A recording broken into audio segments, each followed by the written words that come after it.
നമസ്കാരം, fruit and റൂട്ടിലേക്ക് സ്വാഗതം.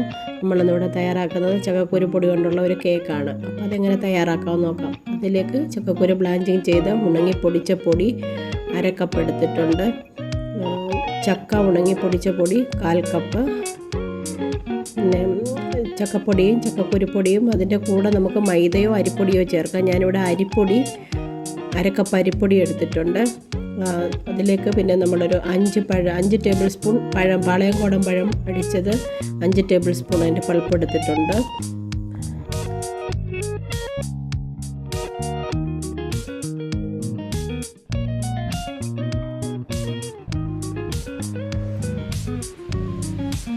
ബാറ്ററിലേക്ക് നമുക്ക് 1/4 കപ്പ് സൺഫ്ലവർ ഓയിൽ ചേർത്ത് കൊടുക്കാം. എന്നിട്ട് നന്നായിട്ട് ഇളക്കണം.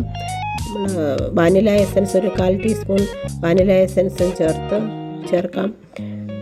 പിന്നെ cocoa powder 1 tablespoon cocoa powder ചേർക്കാം. ആവശ്യമെങ്കിൽ മാത്രം ചേർത്താൽ മതി. നന്നായിട്ട് ഇളക്കി യോജിപ്പിക്കണം. എന്നിട്ട് നമുക്ക് ഒരു 1/4 കപ്പ് തൊട്ട് 1/2 കപ്പ് വരെ പാലും കൂടെ ചേർത്ത് നന്നായിട്ട് കേക്കിൻ്റെ ബാറ്റർ തയ്യാറാക്കുന്ന രീതിയിൽ തന്നെ ആക്കാം. ഒരു 1/4 കപ്പ് പഞ്ചസാരയും ചേർത്ത് നന്നായിട്ട് ഇളക്കണം.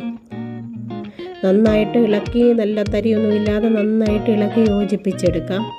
ഇളക്കി യോജിപ്പിച്ചെടുത്ത ശേഷം ഒരു ടീസ്പൂൺ ബേക്കിംഗ് പൗഡർ കൂടി ചേർത്ത് ബാറ്റർ നന്നായിട്ട് നല്ല കേക്കിൻ്റെ കൺസിസ്റ്റൻസിയിൽ നന്നായിട്ട് കലക്കി തരിയൊന്നുമില്ലാതെ കലക്കിയെടുക്കാം. എന്നിട്ട് കേക്ക് ട്രേയിലേക്ക് നമുക്ക് ഗ്രീസ് ചെയ്ത ശേഷം അതിലേക്ക് ഈ ബാറ്റർ ഒഴിച്ചു കൊടുക്കാം. കേക്ക് ട്രേ ഒന്ന് ടാപ്പ് ചെയ്ത് കൊടുക്കാം. ചെറുതായിട്ടൊന്ന് ടാപ്പ് ചെയ്ത് കൊടുക്കാം. നമുക്ക് കുറച്ച് കാഷ്യൂ നട്ട്സ് വെച്ച് അലങ്കരിക്കാം.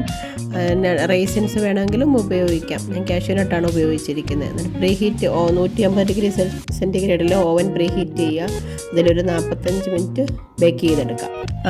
നല്ല ടേസ്റ്റി ആയിട്ടുള്ള ചക്കക്കുരു കേക്ക് തയ്യാറായിട്ടുണ്ട്.